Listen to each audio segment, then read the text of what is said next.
जब नीम करोली बाबा कैंची धाम बसा रहे थे, तब उनके भक्तों ने पूछा था कि इस निर्जन पर्वत पर कौन आएगा। तब बाबा ने कहा था कि यहाँ पर विश्व से लोग आएंगे और यहाँ पर भक्त चींटियों की तरह रेंगते नजर आएंगे। आखिर रिचर्ड एल्पर्ट यानी भक्त रामदास के साथ घटी इस घटना से पश्चिम ने भारत की ओर रुख करना शुरू किया। रिचर्ड कैंची धाम के सबसे बड़े प्रचारक बने और अपना पूरा जीवन ही बाबा नीम करोली को समर्पित कर दिया। रिचर्ड के ही प्रचार से प्रभावित होकर स्टीव जॉब्स ने कैंची धाम का रुख किया और एप्पल का आइडिया लेकर अपने देश वापस लौटे। तो बताते हैं कि जिस समय स्टीव जॉब अपने लास्ट टाइम में बीमार पड़ गए थे, बेड में थे, तो ये लैरी और ये स्टीव जॉब, ये सब अपने फ्रेंड, वहाँ तो सब एज फैक्टर कुछ होता ही नहीं है, ऑल आर यू। तो ये लोग बैठे थे, तो उस समय इसने कुछ बात करी होगी, इस पर तो इसने बोला तू गुलिस्तान में जा, तेरा रास्ता वहीं खुलेगा। स्टीव जॉब ने मार्क जुकरबर्ग को बोला, उसने कहा मेरे मेंटर है, मेरे मेंटर ने मुझे यहाँ भेजा। मार्क जुकरबर्ग 2007 में आए थे, अननोन पर्सन को जानता ही नहीं था, फेसबुक को कोई जानता नहीं था, क्योंकि 2010 के बाद तो फेसबुक आई।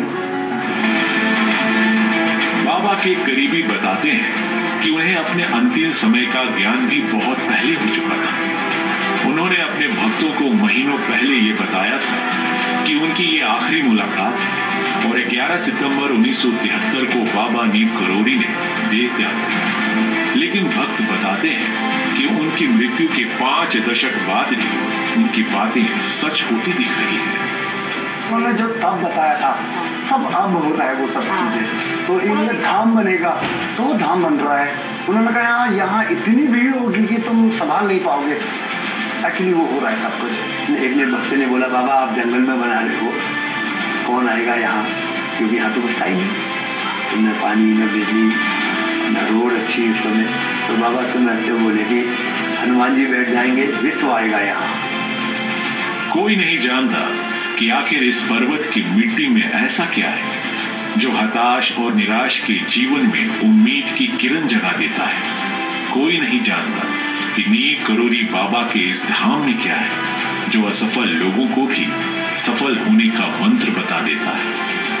कोई ये भी नहीं जानता कि नीम करोली बाबा के इस धाम में ऐसा क्या है जहां से आज भी चमत्कार होने के दावे सामने आते रहते हैं। लेकिन एक सच जरूर है, नीम करोली बाबा के देह त्याग देने के बाद भी उनका ये धाम संकट मोचन का केंद्र बना हुआ है, बिग आइडियाज दिलाने वाला धाम बना हुआ है। तो आज के इस रहस्य की पड़ताल के लिए दिल्ली से शुरू हुआ ये सफर यहाँ उत्तराखंड में नीम करोली बाबा के इस कैंची धाम में आकर आज संपन्न हुआ।